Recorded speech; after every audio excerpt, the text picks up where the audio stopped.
안녕하세요. 이번에 발표를 하게 된 윤현우, 윤수진입니다. 저희는 철도 버블에 대해서 조사를 했습니다.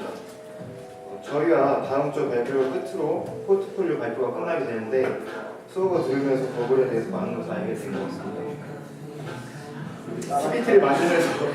PPT를 만들면서 1시간짜리 발표를 하는 것은 다음 년에도 정말 처음인 것 같습니다. 교수님 덕에 고생 많이 한 것 같습니다. 감사합니다. 요거 봐라. 이게 덕이야 아니면 너 때문이야?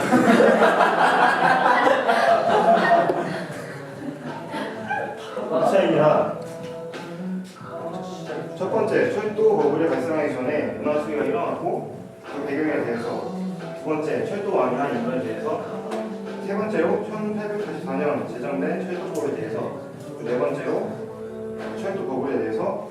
다섯, 여섯 번째로 버블이 터지고 난 후에 그 후유증에 대해서. 마지막 결론은 끝마치겠습니다.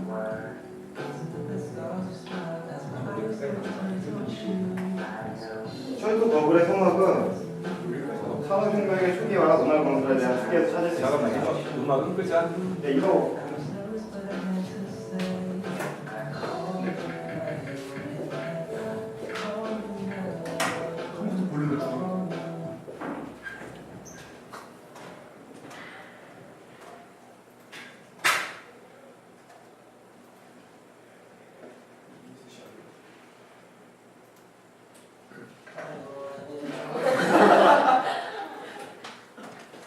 볼륨을 아예 그렇지 아예 없애 그걸. 그렇지.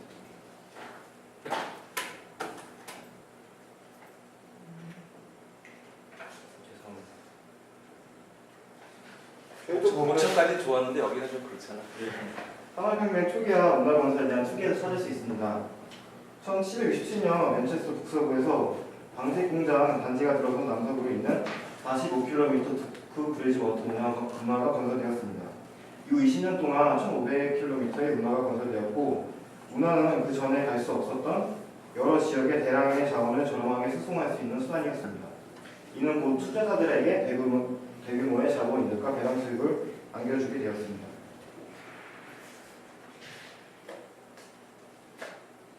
문화의 개통으로 상품값은 하락하고 문화이익은 땅값은 상승했습니다. 당시 사람들은 문화가 주는 이익이 너무 커서 기존 질서를 해체할 수 있을 거라고 생각하기도 했습니다.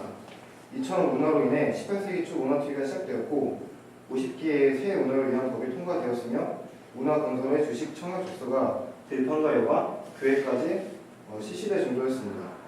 지역사회 브로커들과 문화 건설 회사의 직원, 변호사, 여관 주인들로 구성된 투기꾼들은 17세기 튤립 투기단과 유사한 문항 사무실을 열어서 투기를 부추기기도 했습니다.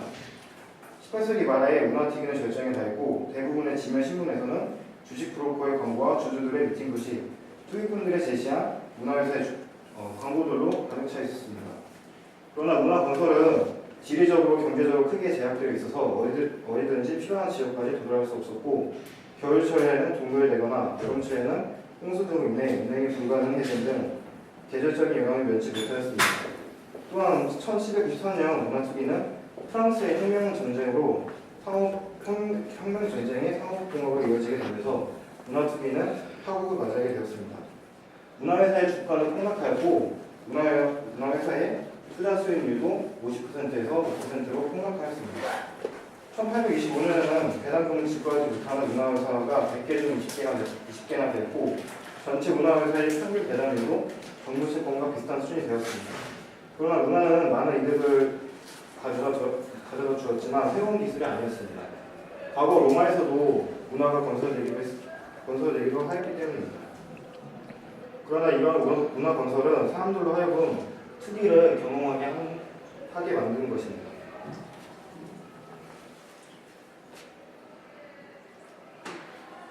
철도 버블에 대해 설명드리기 앞서 명함을 먼저 보시겠습니다.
Excuse me.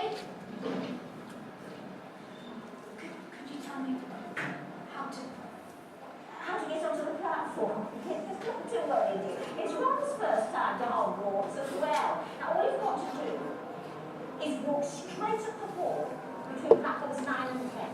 Let's do it a bit of homework. Good luck.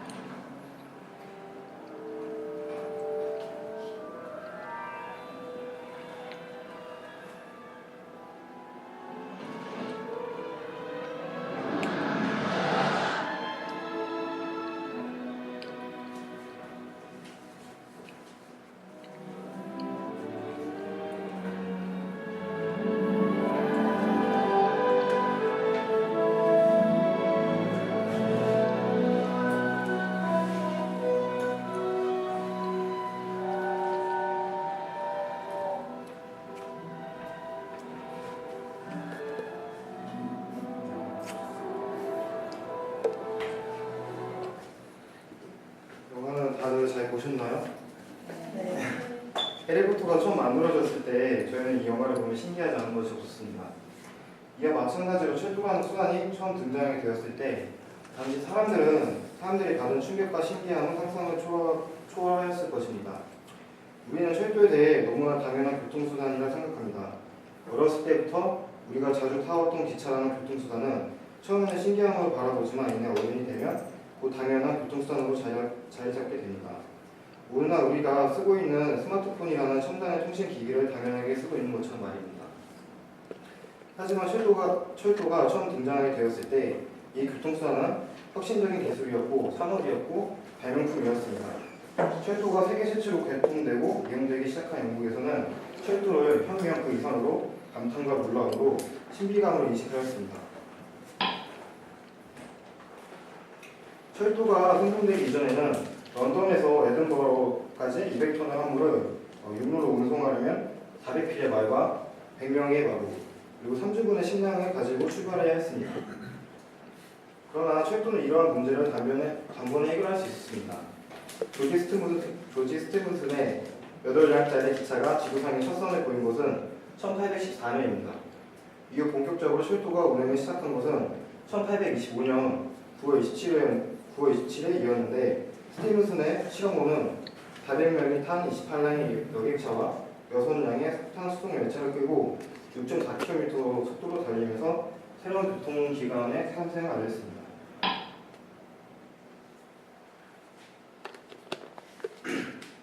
하나의 새로운 발명의 이로써 철도가 등장하여 그것이 우리의 일상적인 생활 속에 받아들여지기까지 여러 가지 혁명적인 것을 내포하고 있었습니다. 산업혁명이 시작된 이래 주 영역은 주 대도시 지역이었는데 철도는 동떨어진 지역까지 산업혁명의 여파를 확산시켰습니다. 도시 시구 간의 차이가 균등화되기 시작한 겁니다. 그때까지 자연 혹은 자연 경관은 소규모의 인위적인 공사를 해야 했다면 철도시대 이후로는 자연에 대한 대규모의 기계적인 건설이 시작되었습니다. 기존의 도로가 주어진 자연을 존중하여 구부러지고 휘어지면서 건설되었지만 철도는 오직 평탄하고 단단하고 그리고 쭉 뻗은 직선 공간이 필요했을 뿐입니다. 자연적인 장애물들은 예를 들어 터널교차, 교량 건설, 평탄 작업 등의 대규모 토목 건설 등을 통해서 제거되기 시작했습니다. 이러한 건설들은 사람들의 고용과 경기의 화랑을 불러일으켰습니다.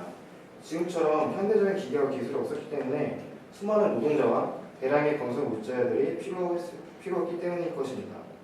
이때부터 사람들은 자연을 마음대로 가공하거나 훼손하여 거대한 기계 도구들을 이용한 가능성의 시대가 열리게 되었습니다. 또한 철도는 당시 사람들의 시간과 공간에 대한 개념을 송두리째 바꿔버리기 충분했습니다. 이전까지 자연 조건에 결박되어 있던 사람의 시간과 공간에 대한 개념을 없애버리고 새로운 인식체계와 감각을 창출해내는 것입니다. 예를 들어서 예전에는 자기가 태어난 한 지역에서 토박이처럼 결박되어 살 수밖에 없었던 사람들에게 며칠씩 걸리던 천리 여행길을 하루나 반나절이면 끝나버린 여행으로 변화시킨 것입니다. 즉 철도는 당시 사람들을 공간적인 제약에서 완전히 해방시켜버린 것입니다. 조금 가장되게 말하자면 인류가 지구에서 벗어나서 달에 착륙한 충격과도 비슷할 것입니다. 철도라는 이동수단을 통해 사람들은 빠르고 자유로운 공간 이동이 가능하게 되었습니다. 공간의 단축은 곧 인식의 확장이었습니다. 나아가서 당시 표준적이고 규칙적인 열차 운행 시간과 열차 시간표 또한 사람들의 시간에 대한 인식과 감각을 균질화하고 통일하는 중요한 역할을 했습니다.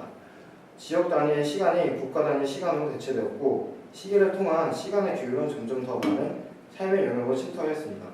농촌의 평온한 대신에 도시의 바쁜 일상으로 바뀐 것입니다.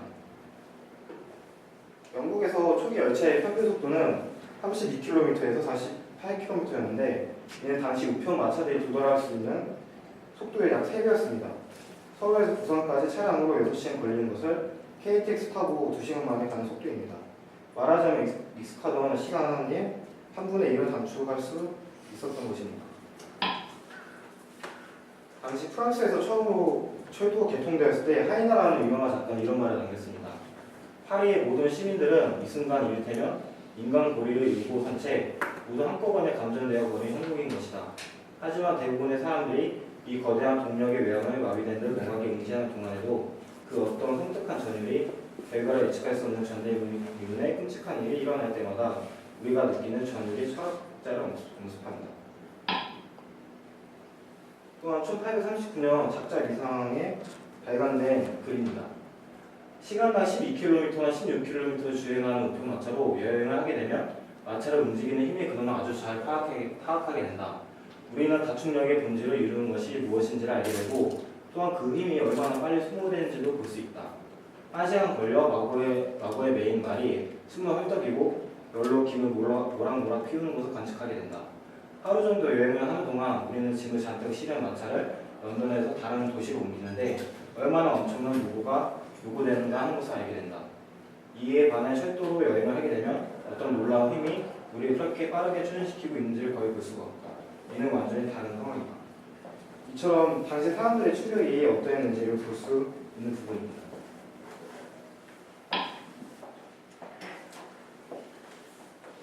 이러한 철도에 대해서 처음에 사람들은 적대적인 태도를 보였지만 초창기에 두 차례의 투기 열풍을 일으켰습니다. 첫 번째로 철도 열풍은 미국에서 미국 스톡턴과 달링턴 사이에 철도가 개통된 1825년에 불어닥쳤습니다. 위에는 재빨리 6개의 철도 건설법을 통과시켰습니다. 하지만 이때 몰아친 투기 열풍은 이에 말에 발생한 경제 위기 때문에 순식간에 가라앉았습니다. 그리고 6년이 흐른 뒤에 리버풀과 맨체스터 사이의 철도 개통으로 철도는 다른 교통수단을 두르고 최고의 교통수단으로 자리매김하기에 이릅니다. 철도가 개통되자마자 10%의 배당금을 철도 회사들은 투자자들에게 지급하였고 이 철도를 건설한 회사의 주가는 순식간에 2배로 뛰었습니다. 이때의 성공으로 1825년 주기적인 경제공화를 거친 뒤 되살아난 영국 포항과 맞물려 제2차의 철도 열풍을 불러일으키게 됩니다. 당시의 철도 투기는 영국의 경제적 상황을 반영하고 있었습니다. 1830년대 영국의 주기적 공황을 거치는 경제가 살아나기 시작한 시점과 맞물렸기 때문입니다. 영국이 세계 전면에 등장한 것은 이 시기인데 나폴레옹 전쟁과 연관되어 있습니다. 1812년 모스크바에서 나폴레옹의 패전은 영국 자본주의 역사에 일대 전기를 가져오게 됩니다.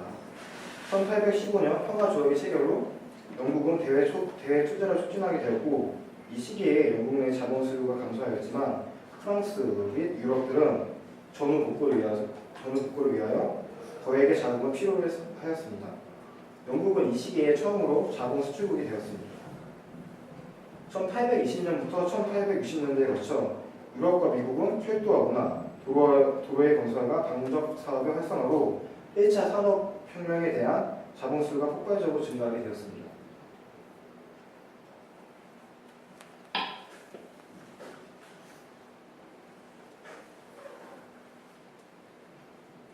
철도 이러한 경제 성장으로 국부가 커지고 유유자금이 더 많아지면서 투자처를 찾게 되었는데 당시 철도 사업은 고수익 산업으로 기대되었습니다.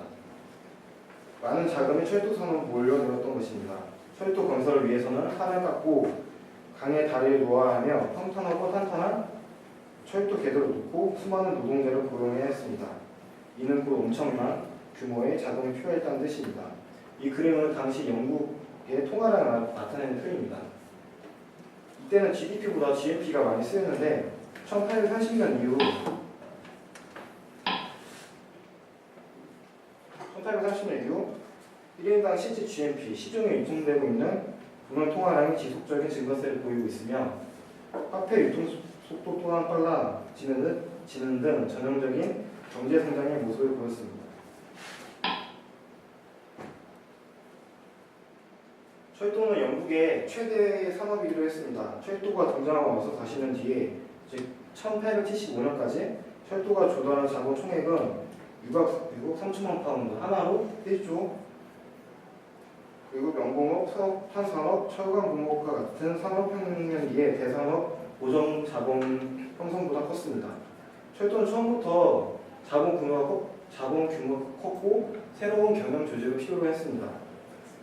일반적으로 이때는 가족 기업이나 파트너십 형태의 기업이었는데 대규모의 자본이 필요했으므로 처음부터 주식회사의 형태로 출발하지 아니하였으면 안 됐습니다. 철도 발기인들은 주식을 발행하여 넓은 범위에 거쳐 다양한 투자자들로부터 자금을 동원하였습니다. 또한 철도는 여러 산업에 추격을 주기도 했습니다. 예를 들어서 석탄 산업에 대한 기여는 석탄 수송비를 크게 떨어뜨려 제조업과 가전 난방에서의 석탄 이용을 크게 증대시켰습니다. 1844년부터 51년까지 석탄 생산의 6%에서 10%가 철도용 철을 제조하는 소비되었습니다. 또한 철도 건설에는 수많은 교량, 역사, 도서관, 고가교, 개방의 건설이 필요하였고 그에 따라 건재 수요 확대로 벽돌 제조업이 크게 성장하기도 했습니다.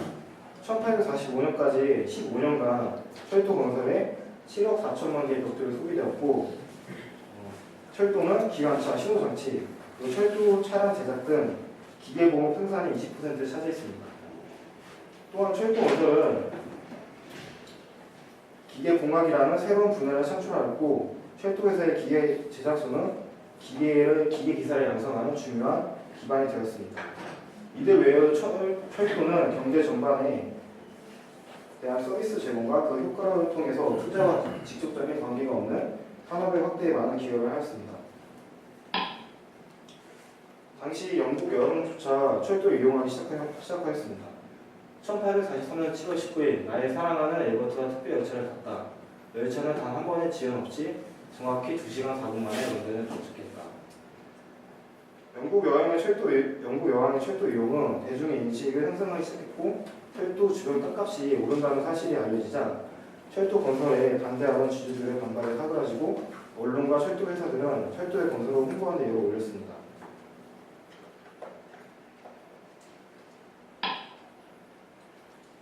철도에 대한 관심의 증가는 철도 관련 기사의 증가로 이어졌습니다.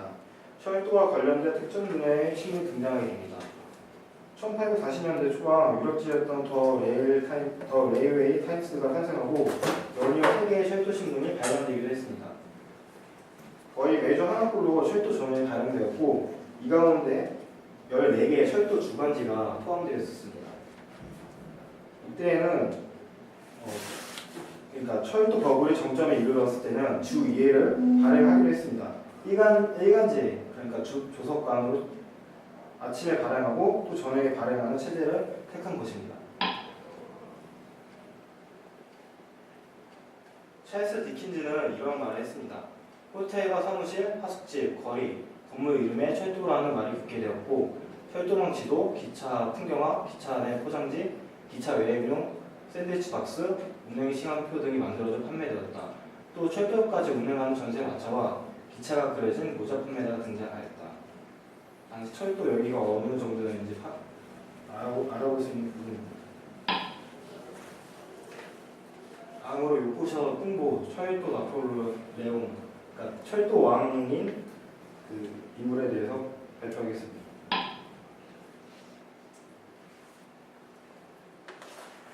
철도 붐에서 철도 왕이라는 사람이 등장하였습니다. 가장 유명했던 인물이 바로 조지 허드슨입니다. 영국의 철도 왕이라 불렸던 조지 허드슨은 요크 노스 미들랜드 철도 회사의 대표였습니다. 요크셔에서 농부의 아들로 태어난 그는 인랜천을 판매하다 친척으로부터 물려받은 거액의 자산을 이용하여 요크시의 사장이 됩니다. 허드슨이 철도에 관심을 갖게 된 것은 1833년 철도의 아버지 오타입니다. 조지 스티븐슨을 만나게 되면서 철도에 매우 큰 관심을 가지게 됩니다. 그는 1842년 요크 노스 미들랜드 철도회사를 설립하고 나서 그 2년 뒤에 1844년 영국 철도의 3분의 1인 1000km를 소유하게 됩니다. 이는 당시 영국이 가지고 있던 철도의 대부분을 소유한 것이었습니다. 허드슨이 철도왕이라는 닉네임을 얻게 된 것도 이 1844년 이 해였습니다.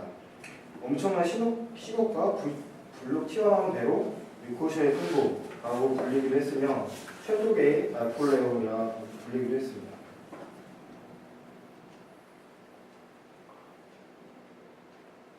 허드슨은 사람들의 투기적 심리가 가라앉게 하지 않기 위해 화려한 철도 통식을 하고 정치적으로 많은 영향력을 행사했습니다. 또한 그는 과시욕과 성실에 찬 인물이었는데 이런 면은 경영에 있어서 그대로 드러났습니다. 허드슨은 회사가 지출한 비용을 철저하게 관리하기 위하여 승객들에게는 비싼 사용료를 가금하고 임금을 줄이기 위해 나쁜 기관사를 채용하기도 했습니다. 그 덕분에 그는 넉넉한 자본금으로 경쟁 철도회사를 손쉽게 인수합병을 할 수 있었습니다. 당시 다른 회사들에 비해 지나치게 높은 배당금인 9%를 지급해서 주주들의 지원을 이끌어내었고 이 과정에서 자본금으로 배당을 하고 회사의 내부 정보를 빼돌려 주식으로 내부 거래를 하는 등의 불법을 자행했습니다. 그러나 이런 허드슨의 행위는 대부분의 주주들이 알고 있었으나 시기적인 분위기 때문에 그 누구도 그에게 뭐라 하지 않았습니다.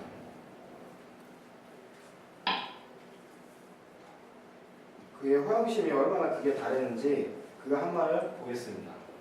철도 건설은 아직 유아 단계에 있다. 날이 가고 달이 가고 해가 갈수록 철도 길이는 길어질 것이다. 인간 지성의 진보를 보라. 또는 증기기관차의 힘을 보라. 신사 여러분, 상상 속에는 특별한 것이 있습니다. 나는 상상 속에 있는 특별한 것이 우리를 지배해야 한다고 말하지 않습니다. 대신 우리의 판단력을 키워 상상력이 힘을 쓰지 못하도록 합시다. 우리는 앞으로 회계장부를 만들지 않을 것. 우리는 경영 원칙에 전혀 관심이 없다. 주주들은 내가 무엇을 하는지 보아왔고 내가 돈까지 갖고 있는데 국어에 설명할 필요가 있겠어? 이런 말을 하면서 그는 매우 오만하고 거만하게 영국에서 철도왕이 행세를 하게 됩니다. 그러나 이러한 그의 행태는 오래가지 못했습니다. 1845년에 철도 버블이 극에 달하고 버블이 터지게 되자 그의 운명 또한 끝을 맞이하게 됩니다.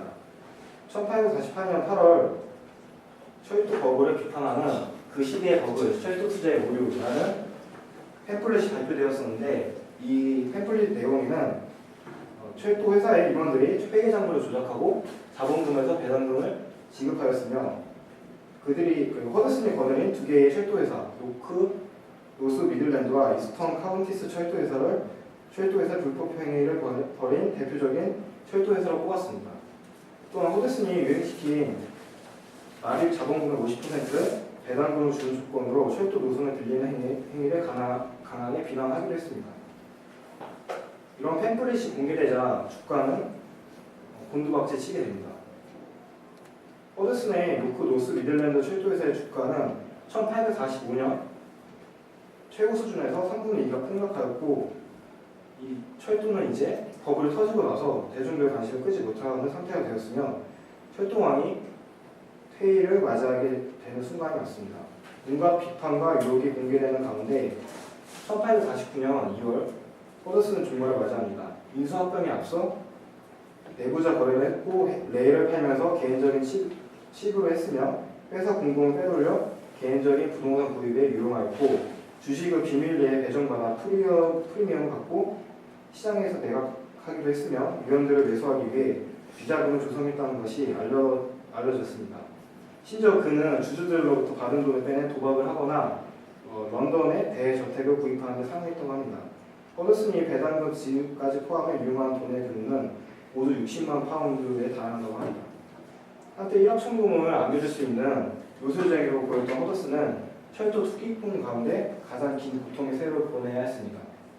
평생을 채권자들을 피해 유럽으로 도망가야 했고 빚을 갚는 데 성공해야 했습니다. 그가 남긴 행적들에 비해서 꽤 오래 살았는데 1871년에 그가 겨울에 숨을 거둘 때 그가 남긴 재산은 100만 파운드의 땅과 200파운드 현금뿐이었다고 합니다. 다음으로 1844년 철도법입니다. 당시 팽배해 있던 자유방임주의 때문에 영국 정부는 노선의 기획과 투자 조정에 나서지 않았고 철도는 무계획적으로 건설되었습니다. 또 철도회사의 설립은 누구나 어렵지 않게 할 수 있었습니다. 철도회사를 설립하기 위해서는 지역 유지들이 위원회를 조직하고 이들 명의로 임시회사를 설립하여 등록하며 일반인들을 상대로 주식을 공모할 수 있었습니다.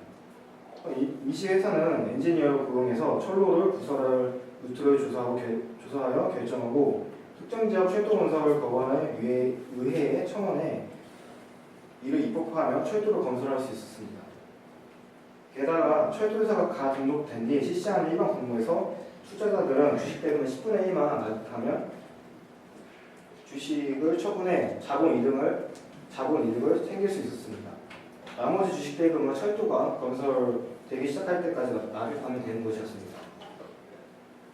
그리고 이를 감독할 수 있는 권한은 오직 의회가 가지고 있었습니다.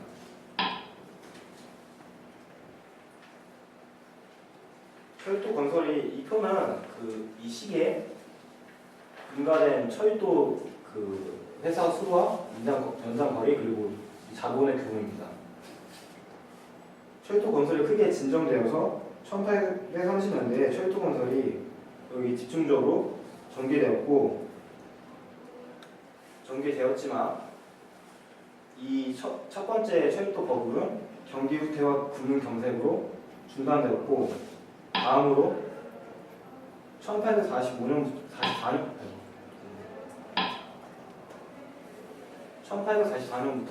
47년까지 오타났다. 천탈적인데.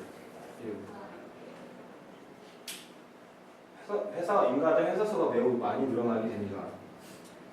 경기 회복과 이자율 하락이라는 호조건 속에서 일어난 제2차 철도 붐은 제1차 붐보다 열광적인 것으로서 철도왕 시대라고 불렸습니다. 1840년대에 인가된 철도 건설 계획의 대부분이 제2차 철도 붐의 4년 동안에 집중되어 있는 것입니다.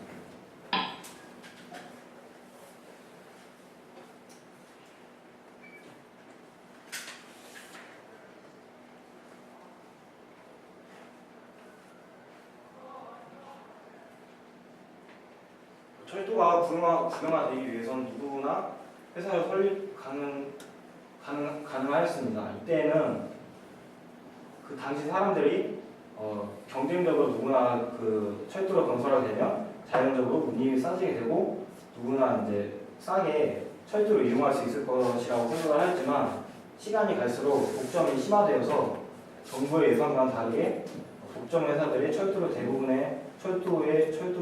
소유하였습니다.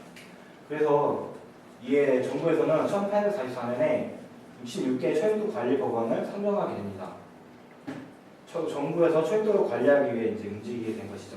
그러나 허드슨 등의 철도를 다 가지고 있는 그런 사람들에 의해 비리가 이제 위원들한테 들어가게 됩니다. 사유 재산에 대한 부당한 침해라며 대부분 반대를 하였는데 이것을 관리하는 윌리엄 그레드스톤은 법안을 만든다고 해서 개인들의 투기에 그칠 것 같지 않다라며 법안의 상당 부분을 수정하였습니다. 즉 허드슨 등의 비리가 통한 것입니다. 그리하여서 1844년 철도법이 통과되어 철도국이 탄생되었지만 구속력이 없었고 철도 계획의 타당성 또한 검토할 인력과 예산이 부족했습니다. 이것으로 저희 발표를 마치겠습니다.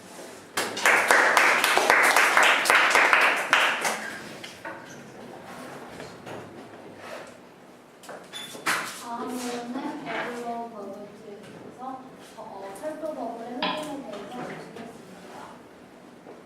1844년 후반기 영국 경제 상황은 그리 나쁘지 않았습니다. 이자율은 지난 100년간 가장 낮은 수준으로 머물러 있었고 연이은 풍년으로 공급값 또한 가장 낮게 형성되고 있었습니다. 따라서 철도 건설 비용이 낮았고 철도회사의 단기 순이익은 빠르게 상승하였습니다. 당시 3대 철도회사는 통상 이자율의 거의 3배에 이르는 10%의 배당을 실시하였고 철도혁명에 대한 대중들의 관심은 나날이 증폭되고 있었습니다. 철도 산업의 붐은 투자액에서 잘 드러납니다. 아래 표는 1840년 피크에서 투자액은 총 30만 파운드, 우리나라 돈 따지면 그냥 500억 정도의 금액이었습니다.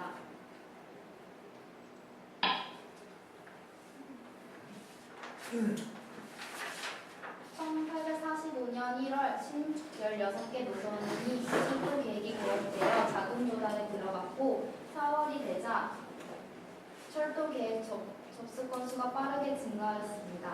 50개의 새로운 철도회사가 4월에 50개의 철도회사가 등록되었으며 이 기업의 사업 설명서와 주식 종목 광고가 신문을 도배하였습니다. 이 광고에서 회사 임시 발기인 명단과 건설할 철도 수익성 7% 이상의 배당 수익을 약속하는 문구가 꼭 들어가 있었습니다.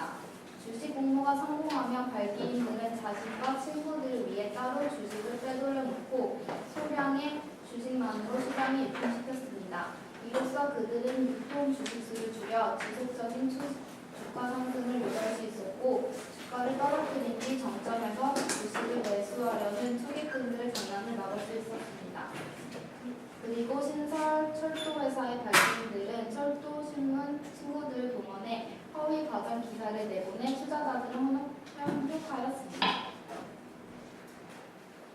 철도회사 발기인들은 오직 자신의 이익에만 관심이 있었는데요. 발기인 명단에는 같은 이름이 수없이 올라가 있기도 하고 심지어는 경쟁 상지에 있는 두 회사의 발기인 명단에 같은 이름이 올라와 있는 정도였습니다. 유명 인사 가운데는 주식을 싼 값에 살 수 있는 옵션을 받고 이름을 빌려주는 경우가 있었습니다. 몇몇 발기인은 양력을 날조해 발기인으로 참여한 빌턴털이 사칭꾼도 하였고 지역 유지의 이름이 본인이 모르게 철도회사 명단에 올라가 있기도 하였습니다. 그리고 법적으로 발기인들은 회사의 채무에 대신 갚아야 할 의무가 있었지만 상당수의 의도적으로 서류의 서명을 거부하고 책임을 회피하였습니다.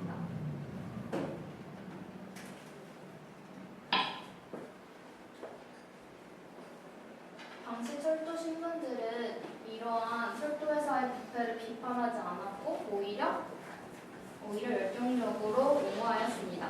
심지어 사설을 통해 사기성이 높은 철도회사를 칭찬하였고 대신 이들의 회사로부터 수천 파운드의 사업 설명서 공고를 따냈습니다. 더 타임즈는 이러한 상태를 철도회사들의 광고 버블이 발생하자 철도신문과 잡지들은 그 돈을 수입이 위해서가 아닌 설립 추진 중인 철도회사의 돈을 받기 위해 발기인 모임을 알리는 광고와 사업 설명서를 게재하며 노후주순처럼 참관하였다고 보도하면서 비판하였습니다. 더 타임즈는 언론 부패, 즉 철도붐을 타고 짧은 시간에 높은 판매 보수와 허위 과장 기사를 쓰는 등 행위를 비판하였습니다. 철도 투기가 발생한 사건 가운데 최악인 사건이라는 결론을 내리기도 하였습니다. 철도 투기는 지방에서 더 강했는데요. 이는 대도시에서 지방으로 철도망이 확장되었다는 것을 의미합니다.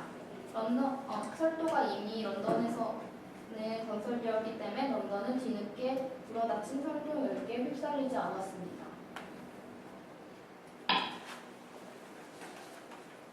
이러한 사태를 시인 윌리엄 워즈워스는 자신이 발행한 저널을 통해 철도 투기 열기가 영국 북쪽 국경 지역까지 확산되는 모습을 생생하게 전해했습니다. 에든버러에서 인버네스까지 모든 사람들이 철도에 방문하고 있습니다.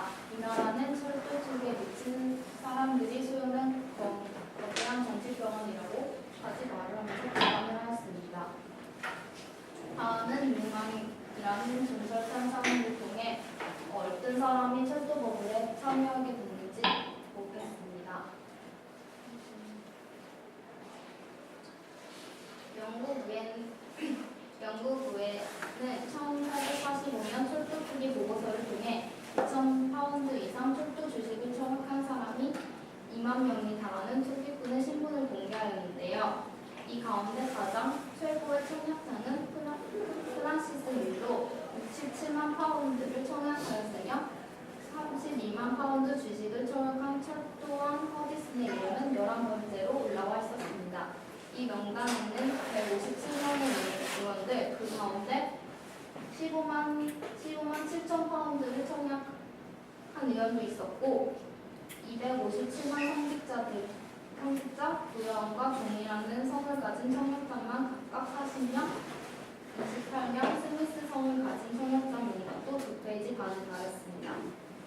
또한 3만 7,500파운드 주식을 청약한 형제는 기니아로 일주일을 간간히 버티는 복잡한 새빵에서 사는 서칠드 아들로 드러났습니다. 이러한 불교의 청약자들은 대금을 납입하고 주식을 인수할 생각이 전혀 없었습니다. 대신 그들은 주식을 배정받으면 권리금을 받고 청약권을 팔아 푼돈을 챙기려는 사람들이었습니다. 1845년 대부분의 청약꾼들은 신설되는 철도회사 주식을 청약해 상당한 시세 차익을 올릴 수 있었습니다. 심지어 의회가 신설 철도회사를 인가해주지 않아도 상당한 시세 차익을 올릴 수 있었습니다. 이코노미스는 이런 상황을 다음과 같이 비판했습니다. 철도회사 공모주의 가치는 이 회사가 의회 인가를 받아 철도 건설에 나설 수 있었느냐에 달려있는 게 아니다. 단지 대중들의 투기가 얼마나 지속된 것인가에 달려있다. 같은 노선의 철도를 건설하겠다는 철도회사가 10여 개에 이르고 오직 하나의 회사만이 철도 건설에 성공할 수 있다는 것을 알면서도 모든 주식이 액면가 이상으로 거래되고 있다는 사실 자체가 요즘 이 이상적인 투기 열풍을 잘 보여주고 있다라고 비판하였습니다. 철도 버블이 얼마나 심각한 상황이었고 사람들의 열기가 어땠는지 알 수 있는 부분입니다. 북부지역 투기는 철도회사 주식담보대출을 전문으로 하는 은행이 설립되면서 본격화되었습니다. 그랜스고와 에든버러, 브리스틀, 버밍엄 등 수많은 북부 소도시의 철도회사 주식 매매를 위한 거래소가 설립되었습니다. 리즈 지역에는 증권거래소가 3개나 들어서서 서로 치열한 경쟁을 벌였고 이 지역의 하루 거래량은 모두 50만 주에 달았으며 3,000명의 주식 브로커들이 활동한 정도였습니다. 1845년 7월만 지역신문은 철도 투기를 이렇게 표현하였습니다.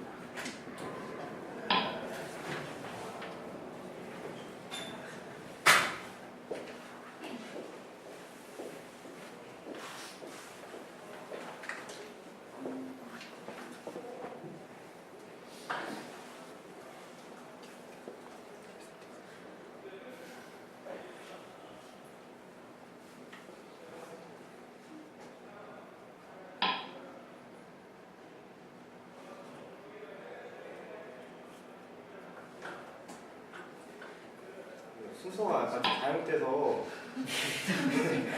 가져왔어. 너무 급하게 하더라고. 1845년 느려의 철도법은 표준 전환을 이루었고 철도회사의 주식 수익률은 5배가 이르렀으며 철도 주식의 담보대출 이자율은 연 80%는 올랐습니다. 수많은 해외 철도 건설 계획이 생겼고 아일랜드에는 100개가 넘는 철도 노선이 계획이 됐으며 다양한 투기꾼을 모은 철도 클럽이 탄생하였습니다. 이게 지방 철도 투기를 갔던 기사인데요. 이곳에서 주식 거래가 이렇게 왕성할 적이 없었다. 세계 주식 거래소가 들어선 만큼 우종을 받은 그 거리에는 6개 현황이 된 그룹들과 투기꾼들이 몰려 마치 장이 열리는 아침 풍경을 같았다. 귀중한 시간을 절약해 현재 주식에 도착하기 위해 철도에서 발기인들은 증권 그룹과 주위를 달려들었다. 나는 물론 보다시피 지방 철도 투기가 얼마나 심했는지 알려줍니다. 마지막으로 6번째는 버블 그 폭풍의 후유증에 대해서 공부하겠습니다. 잉글랜드 은행이 1945년 10월 16일에 금 보유고가 금권 감세 없이 0.5% 금리 상승을 한다는 보도를 하면서 이 보도가 주식시장에 영향을 미쳤습니다. 그래서 영국 증권거래소가 주식 청약 프리미엄이 하락하게 되었습니다. 이런 식으로 많은 지역에 기차를 통해 증권거래소의 소식이 확대되면서 지방거래소가 마비되게 되었습니다. 이 그래프에서 보다시피 주가락으로 60만 파운드가 손실됐다는 것을 알 수 있습니다. 철도 1마일당 평균 매출액은 1945년 3,500파운드에서 2,500파운드로 감소했다는 것을 알 수 있습니다. 이 파란선 그래프는 청색 그래프가 모든 철도의 주가, 그 다음에 빨간 선이 인가된 철도 주가, 그 아래 연두색이 비철도 회사의 주가입니다.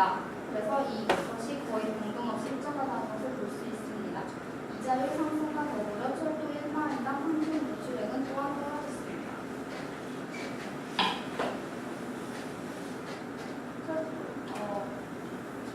이게 글래보네이션 신문에서 한 기사인데요. 모두 투기꾼들이 지배했던 한국이 이별 공부와 잠깐으로 독재 관계로 부자되기 시작했다. 투기회사가 소송과 분쟁의 세계 역사를 전하고 있는 것이다 라고 철도 버블의 후유증을 나타내고 있습니다. 이런 주가가 떨어지면서 소송이 밀려오게 되었는데 많은 소송이 밀려오게 되었는데요.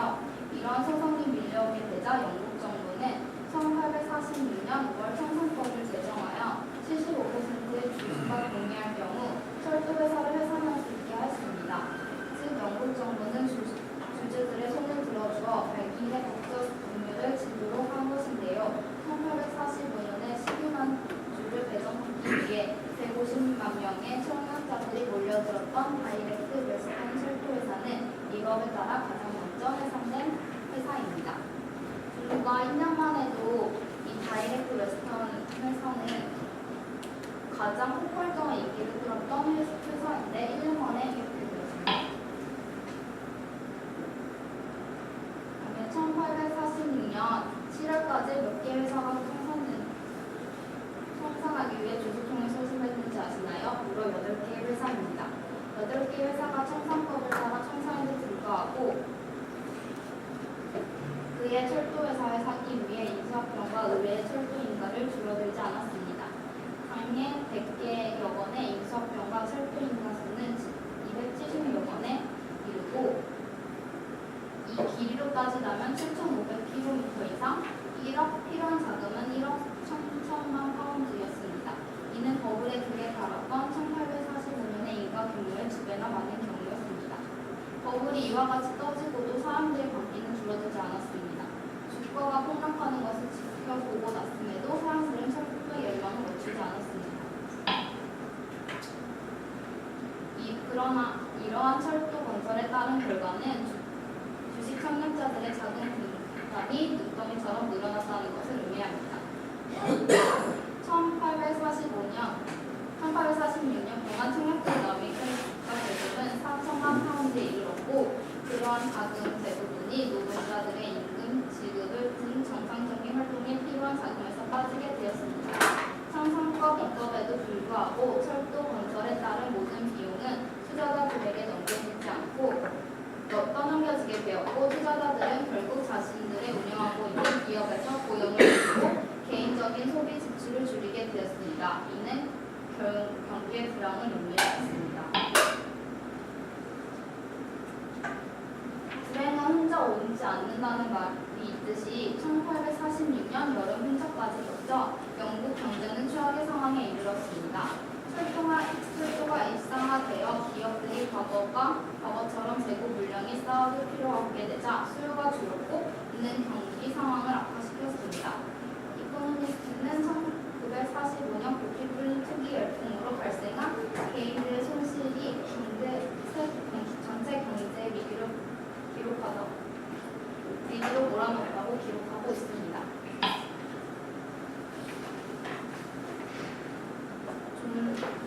존 프란시스는 이처럼 중상층의 심각한 피해를 입힐 불만의 시절이 없었다. 철도 투기는 도시의 모든 곳에 피해를 입혔고 모든 사람들은 가슴에 상처를 남겼다. 한 가족이 완전히 파멸에 이르렀고 스스로 목숨을 끊은 사건이 발생하지 않은 도시가 거의 없을 정도였다. 지판에서 보살핌을 받았던 딸들은 빵을 구하기 위해 거리로 나가야 했고 학교에 다니는 아들은 학대를 해야만 했다. 수많은 가족들이 뿔뿔이 터졌다. 집들은 숟가락에 차갑되었고 사회적 연대와는 끊어졌다. 교도소는 철도회사 발긴 불로 가득 찼고 거리와 공원 펼치는 화산을 흔들고 부실거렸다고 말했습니다. 당시 상황을 적나라하게 표현한 글귀인데요. 마치 우리나라 IMF 때나 미국 금융위기 이후 미국의 상황과 매우 똑같은 상황입니다. 예전의 공황이나 현재 공황이나 그 후유증은 가정을 파괴하고 국민들이 고통받는 것은 매한가지를 뜻합니다.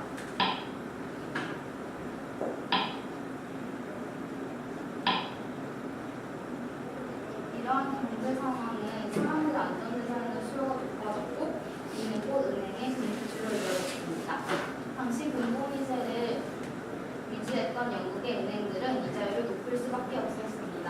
1845년 10월 초 영란은행은 개인의 상대로 지급 분전을 중지하였고 이는 10월 17일 월요일부터 공포 일주일이 시작됩니다. 영국의 재무부의 채권값은 폭락하였고 하루 뒤인 화요일에는 세계 주식회사 형태의 은행이 파산되었고 영국의 메이저 은행과 리버풀 은행마저 파산하게 되었습니다. 증권거래소도 무사하지 못했는데요. 채권 거래도 월부터 단기 물량 채권 수익률이 무려 10% 이를 정도였습니다. 이런 상태가 조금 더 계속되면 영란은행마저 금태환을 중지할 수밖에 없는 상황에 이르렀습니다. 이러한 철도 버블이 일어난 원인을 여러 가지 가장 사람들이 이런 원인이 왜 일어났을까에 대해서 토론을 했는데 그 중에 공통된 원인은 철도회사 주식 투기에 자본이 과도하게 집중됐다고 말했는데 S번더경은 영란은행이 통관을 잘못 관리한 것도 있지만 철도회사 주식이 과도하게 발행되었기 때문이라고 말했고 에코노미스트는 철도 건설에 많은 자본이 집중되는 바람에 이자율이 1845년 연 2.5%에서 1847년 10월 10%까지 치솟았다고 말했습니다. 다른 나라들은 영국을 거울 삼아 철도 투기 폐해를 피할 수 있는 조치를 취하기 시작합니다. 플라시아 정부는 투기자들을 비난하고 주식 옵션과 환불 거래를 금지하였고 신규 노선을 인가해주지 않았습니다. 프랑스에서는 정부가 철도 건설에 주도권을 쥐었습니다. 벨기에는 철도 철도 건설과 운영, 관리에 관한 모든 책임과 권한을 정부가 가지게 되었습니다. 마지막으로 변경 부분인데요. 특히에는 많은 단점들이 있었지만 이런 단점뿐만 있는 게 아니었습니다. 아까 앞에서 보다시피 단점은 영국의 자유방위주의 때문에 많은 7, 8회편 원격 같은 지역에 중복된 노선이 무려 3개나 건설되고 대체 노선이 깔렸지만 이러한 투기로 인해 영국 철도 사업이 발전하게 된 것입니다. 영국 철도 자체가 실질 경제적인 부분이라서 1855년 건설된 영국 철도 길이는 8,000km에 달았습니다. 이는 프랑스와 독일의 7배가 넘는 규모였습니다. 이는 곧 영국의 빅토리아 여왕 시기 영국 경제에 엄청난 기여를 한 것입니다. 두 번째로는 이러한 투기는 새로운 산업 경쟁적인 철도 건설에 의해 저렴해진 운송비 그리고 대량 수령으로 산업혁명에 똑똑한 기여를 하였습니다. 그리고 1840년 영국 정부가 불황을 겪고 있는 당시 철도 건설 붐이 일어나 50만 명의 노동자들이 철도 건설 현장에 돈을 벌어 생계를 이어갔습니다. 이는 당시 다른 산업 정책, 노동 창출 규모와 맞먹는 규모였습니다. 아일랜드 횡작으로 이어지고 있을 때 철도 건설은 수만 명의 아일랜드인에게 먹을 것을 제공하였고 더 나아가 주었습니다. 그다음에 더 나아가 사회 간접 자본을 확충하였고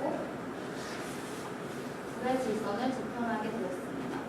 초기에는 이렇게 불질서가 분명하게 나타났는데 철도 버블로 인해서 중상층 투기꾼들이 부가 노동자들로 이런 수준의 결과를 낳기 때문입니다.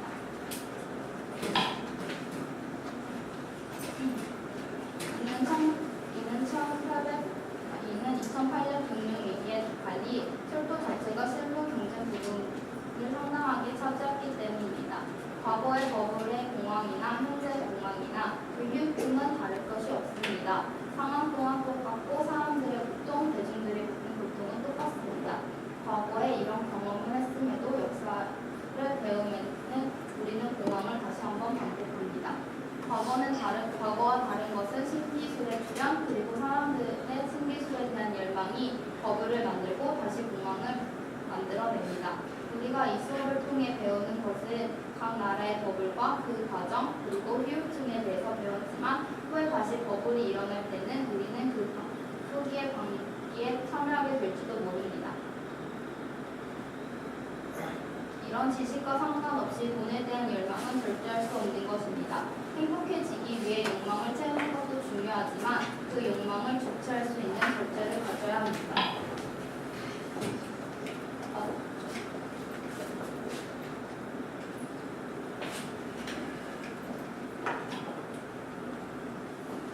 마지막으로 빌 게이츠의 미래의 길이라는 책에서 말한 구절을 보며 발표를 마치겠습니다.